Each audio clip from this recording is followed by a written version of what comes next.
ஏன் பிரின்சஸ் டயானாவின் கல்லறை ஒரு ஏரியின் நடுவில் உள்ள தீவில் உள்ளது? முதலில் பிரின்சஸ் டயானாவை செயின்ட் மேரி தேவாலயத்திற்கு அருகிலுள்ள ஸ்பென்சர் குடும்ப கல்லறையில் அடக்கம் செய்ய திட்டமிடப்பட்டிருந்தது. ஆனால் அவரது சகோதரர் சார்ல்ஸ் ஸ்பென்சர் அந்த இடம் சுற்றுலா பயணிகள், ஊடகங்கள் மற்றும் கல்லறை திருடர்களை ஈர்க்கும் என கவலையடைந்தார். இந்த அச்சத்தை கருத்தில் கொண்டு அவர் டயானாவை அவளது பிள்ளை பருவ வீட்டான ஆல்தார்பி எஸ்டேட்டில் உள்ள ஒரு ஏரியின் நடுவில் உள்ள தீவில் அடக்கம் செய்ய முடிவு செய்தார். இத்தகைய பாதுகாப்பு நடவடிக்கைகள் இருந்தபோதும் கடந்த 20 ஆண்டுகளில் குறைந்தது 4 முறை கல்லறை திருடர்கள் அந்த இடத்தை உடைக்க முயற்சி செய்துள்ளனர். இதனால் டயானாவின் குடும்பம் பாதுகாப்பை மேலும் அதிகரித்து ஏரியின் எல்லைகளை விரிவாக்கி தீவுக்கான அணுகலை முழுமையாக தடை செய்தது. ஆரம்பத்தில் இந்த இடம் மிக மோசமாக பராமரிக்கப்பட்டு வந்தது.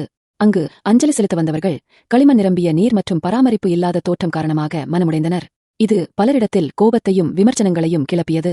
இந்த நிலையை மாற்ற அவர் சகோதரர் சார்ல்ஸ் ஸ்பென்சர் நேரடியாக தலையிட்டு அந்த இடத்தை அழகாகச் சீரமைக்க சுமார் $2.5 மில்லியன் செலவழித்தார்.